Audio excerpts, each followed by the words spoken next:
మా ఛానల్స్ లో వ్యాపార ప్రకటనలు ఇంటర్వ్యూల కొరకు మాకు వాట్సాప్ మెసేజ్ చేయండి 7799978978. ఇక్కడికి ఇండియాకి వచ్చారు. అక్కడ మరి ఏం సాధించిందంటే వదిలేండి, డబ్బు పరంగా లండన్లో ఏదో కొంచెం వెనకేసుకుందాం అనుకున్నారు, అది కూడా లేదు, మిస్ అయింది. సో మళ్ళీ మీకు సినిమానే మళ్ళీ మీకు అవును డోర్లు ఓపెన్ అయింది వచ్చేయి ఇదే నీకు అని చెప్పేసి శ్రీహరి గారికి ఎక్కడున్నా సరే మహానుభావుడు, ఆయనకి దండం పెట్టారు. కానీ మిగిలిన ఇండస్ట్రీ ఎవరు అంటే అటు తమిళ్ కానీ కన్నడ కానీ వాళ్ళు ఎవరు? తమిళ్ అంటే ఫస్ట్ నేను రాగానే ఫస్ట్ విజయకాంత్ గారు షూటింగ్ లో కలిశాను. మొత్తం స్టోరీ అడిగి తెలుసుకున్నారు, ఎలా వెళ్ళావు ఎలా వచ్చావు.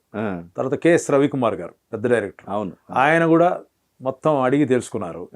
వాళ్ళు ఏంటంటే వాళ్ళు స్టోరీ రెడీ చేసుకుంటున్నారు మైండ్ లో, కానీ నాకు వేషం మాత్రం నాకు రాలా.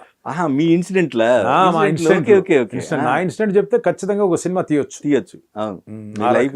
అవును మొత్తం క్లియర్ గా చెప్తే కరెక్ట్ గా తీయొచ్చు. ఓకే, దాంట్లో మీరు ఏం ఎడిట్ చేసుకుంటారో ఎడిట్ చేసుకోవాలి, ఎడిట్ చేయాల్సింది చాలా ఉంది, అది విషయం. ఓకే, అట్లా ఇక్కడ నాకు ఫస్ట్ శ్రీహరి గారు అంటే నెట్ లో పెట్టేశాను నా స్టోరీ, అంటే కొంతవరకు ఎడిట్ చేసే స్టోరీ పెట్టలేదు కానీ ఇట్లాంటి స్టోరీస్ పెట్టాను. అది చూసి రావటం, ఆయన దీంట్లో చేయటం, నెక్స్ట్ యజ్ఞంలో పడటం, యజ్ఞం చేసిన తర్వాత ఇంకా వరుసగా.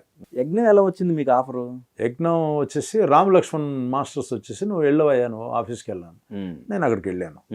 వెళ్ళిన తర్వాత బాబురావు చూశారు, నేను ఆల్రెడీ నేటి భారతంలో వెళ్ళను, నేను సుమన్ సినిమాలో. ఓకే, సో ఆ పరిచయం ఉంది కాబట్టి ఆయన చూసి ఓకేనాయా నాకు నువ్వు ఓకే, కానీ మా డైరెక్టర్ ఓకే అంటేనే ఓకే అవుతుంది. సరే ఆయన ఊర్లో లేడు, రేపు వస్తాడు ఆయన. సరే నెక్స్ట్ డే ఆయన వచ్చాడు, చూశాడు. సార్ మీరు భైరవదీపం చేశాను, శ్రీకృష్ణార్జున విజయంలో భీముడు, నేను అన్ని మంచి క్యారెక్టర్లు చేసావు, కానీ నా సెలక్షన్లో ఓకే అయితేనే నేను పెట్టుకుంటాను, లేకపోతే లేదు. నీకేమైనా అభ్యంతరం ఏం లేదు. ఆ సినిమా డైలాగ్ ఇచ్చాడు ఆయన, అదే శ్రీనిగాడు మీసాలు వచ్చి మాసాలు కాలేదు, రైట్, ఆ కత్తిపట్టుడు ఏంది ఎగిస్తానుడు, ఆ డైలాగ్ ఇచ్చాడు. ఏం పెట్టి మెప్తున్నాడు రెడ్డప్ప, అంతవరకు డైలాగ్, అంతవరకే డైలాగ్. అది చేసి చూపిస్తున్నా. నేనే మైండ్లో ప్లాన్ చేసుకుని ఒక కుర్రోడిని, చిన్న కుర్రోడు నుంచి చొక్కా పట్టుకొని అడిగా. అతను భయపడిపోయాడు. అతను చెప్పాడు ఇతను మాత్రం చేయడానికి వీలు లేదు అని చెప్పాడు. తర్వాత సారీ బ్రదరు, నువ్వు ఇలా చేయడం వల్ల నీకు వేషం ఇందులో లేదు అని చెప్పేసాడు రవి ఫోన్ చేసి. తర్వాత మళ్ళీ 1 డే తర్వాత సరేనయ్యా నువ్వే చేస్తున్నావు వేషం. ఓకే, అంటే రవికి ఎంత ఇమ్మర్స్ అయిపోయాడంటే చేస్తే నేనే చేయాలి అనే రేంజ్కి ఇమ్మర్స్ అయిపోయాడు. ఓకే, తర్వాత మనం చేసాం. తర్వాత అదే ఆ చెట్టు పేరు చెప్పుకునే కాయలు అమ్ముకున్నట్టు ఈ రోజు వరకు ఆ యజ్ఞం నాకు పనిచేస్తూనే ఉంది. ఎక్కడికి వెళ్ళినా నాయుడమ్మ అనేది పేరు బాగా పడిపోయింది. అవును, కొంతమంది భైరవదీపం అంటారు, కొంతమంది ఇది అంటారు. ఏదంటే అది ఫస్ట్ ఇన్నింగ్స్, అది సెకండ్ ఇన్నింగ్స్, సెకండ్ ఇన్నింగ్స్ అంతే. ఇంకా థర్డ్ ఇన్నింగ్ రాలేదా? ఎందుకు ఇది రన్ అవుతానే ఉందిగా? రన్ అవుతా ఉంది, చిన్న చిన్న సినిమాల్లోనే చేస్తున్నాను కానీ పెద్ద బ్యానర్స్ లో నుంచి ఆఫర్స్ రావట్లేదు. ఇప్పుడు అదే నాకు ఆశ్చర్యం వేస్తుంది. ఇప్పుడు మలయాళం ఫీల్డ్ కానీ కన్నడ ఫీల్డ్ కానీ సీనియర్ ఆర్టిస్టులకి ఛాన్సెస్ వాళ్ళు పిలిచి ఇస్తున్నారు. ఇవ్వాలని రూల్ ఏం లేదు, పిలిచి ఇస్తున్నారు.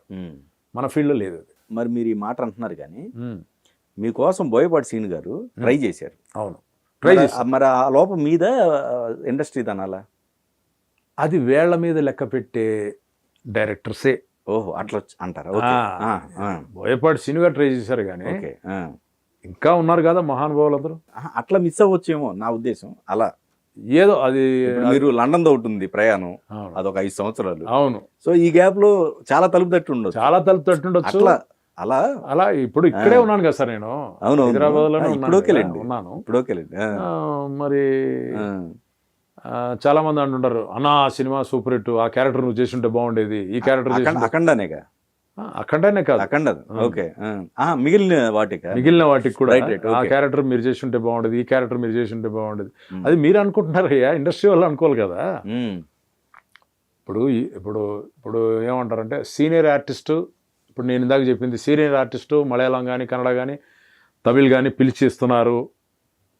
వాళ్ళు హెల్త్ వైజ్గా ఎలా ఉన్నా సరే ఇప్పుడు సంగిలి మురుగన్ అనే ఒక ఆర్టిస్ట్ ఉన్నాడు, ఒకప్పుడు పెద్ద విలన్ ఆయన, తర్వాత ప్రొడ్యూసర్, ఆయన సినిమాల్లో కూడా నేను యాక్ట్ చేశాను, సూపర్ హిట్ సినిమాలు తీశాడు, పాండ్యనాడు తంగం కార్తీక్ తోటి, అందులో కూడా సోలో ఫైట్ చేశారు.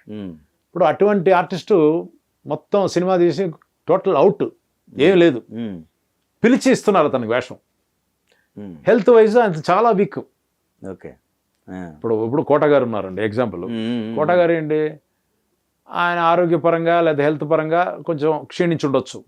ఆయన ఏమంటున్నాడు, నాకు తగ్గ వేషం ఇవ్వండి అయ్యా బాబు. Okay okay, right right. నా తగ్గ వేషం, మనిషి అన్న తర్వాత మనిషి క్షీణించి ఉంటాడు, బాగుంటాడు, తగ్గ వేషం ఇవ్వండి అంటున్నాడు. ఓకే. అది కూడా ఎవరు ఇవ్వట్లా. అట్లాగా నేను ఇంత సీనియారిటీ ఉండి కూడా కొత్తోళ్ళకే పోటీ, నేను అంత ఫిట్గా ఉంటాను నేను, మరి నన్ను కూడా ఉపయోగించుకోవట్లేదు కదా, అది నా బాధ. Okay okay. క్షీణించి ఉన్న వాళ్ళు అడుగుతుంటే వాళ్ళకి ఇవ్వకపోవడం అనేది ఎత్తు. ఎంత ఫిట్గా ఉన్నవాడిని నన్ను కూడా వాడుకోవట్లేదు ఇండస్ట్రీ. ఇప్పుడు రాజమౌళి గారి సినిమా ఏంటది, ఛత్రపతి. ఆ ఛత్రపతి టైంలో ఒక ఇన్సిడెంట్ జరిగింది. నాకు ఆ రోజుల్లో మహేంద్ర గారు డేట్లు చూసేవాడు, సూపర్ గుడ్ మహేందర్. ఓకే. అదే ఇప్పుడు సమంత గారి డేట్లు. అవును. ఆయన కబురు చేసి, అన్న ఒకసారి రాజమౌళి గారిని కలవాలి, వెళ్ళాం. ఆ కో డైరెక్టర్ చూసి, సారీ ఇప్పుడు ఆయన మ్యూజిక్ సిట్టింగ్లో ఉన్నారు, మీ దగ్గర ఏదైనా స్టిల్ ఉంటే ఇవ్వండి సార్, చూపిస్తాను. నేను యజ్ఞం పెద్ద హిట్ అయింది కదా అని చెప్పేసి ఒక కార్డు కొట్టించా, దాంట్లో నా ఫోటో, ఆ యజ్ఞం ఫోటో, అది అంతా వైట్ గీట్ అంతా వేసి ఉంటుంది, ముసలితనం కనిపిస్తుంది అందులో. పెద్ద హిట్ కదా సినిమా అని చెప్పి అందరూ చూసి ఉంటారు కదా అని చెప్పేసి అది కొట్టించి చిన్న ఫోన్ నెంబర్ అంతే, అడ్రస్ లేకుండా అది ఇచ్చా. ఆయన అలా చూసి, చాలా ఓల్డ్ ఏజ్ అయ్యా అతనికి ఈ సినిమాలో. అది ఏ క్యారెక్టర్కి, main villain character, Pradeep Rawat character. ఇతను అంటే అతను కో డైరెక్టర్ చూస్తారు, ఫైట్స్లో అతను కింగ్ సార్, నార్త్ సౌత్ని బ్రేక్ చేసినాడు, ఉండొచ్చు ఆ వయసులో చేసి ఉండొచ్చు. రిజెక్ట్. ఓకే. తీసుకొచ్చి ఇచ్చి, అతను చెప్పిన డైలాగ్ ఏంటంటే, ఆ కో డైరెక్టరు, ఈ కార్డులు ఇంకా ఉన్నాయా సార్ అన్న. ఉందా అన్న, ముందు తగలబెట్టండి సార్, అది ఇది ఎక్కడ చూపించకండి అని చెప్పాడు. అది మైండ్లో ఉండిపోయింది నాకు. ఓకే. కట్ చేస్తే విశాఖ ఎక్స్ప్రెస్, రాజీవ్ గారు రికమెండేషన్, రామానాయుడు గారి స్టూడియోలో ఓపెనింగ్. పొద్దునే ప్రెస్కి పిలిచారు, అందరం లైన్గా కూర్చున్నాం. కూర్చున్న తర్వాత నా పక్కన కొంచెం లేటుగా వచ్చారు, రాజమౌళి గారు పక్కన కూర్చున్నారు. నమస్కారం చేసి కూర్చున్నాం.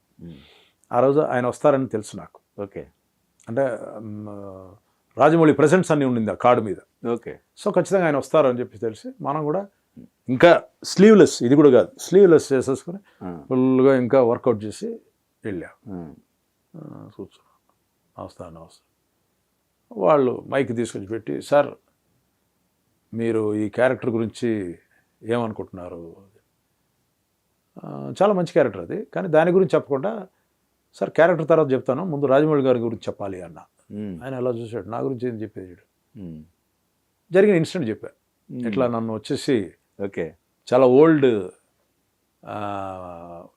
ఓల్డ్ మ్యాన్ ఈయన, ఫైట్లు గిట్లు చేయాలి అది ఇది అని చెప్పి నన్ను రిజెక్ట్ చేశారు, లేకపోతే ఆ సినిమాలో నేను మెయిన్ విలన్ అవ్వాల్సింది అన్న.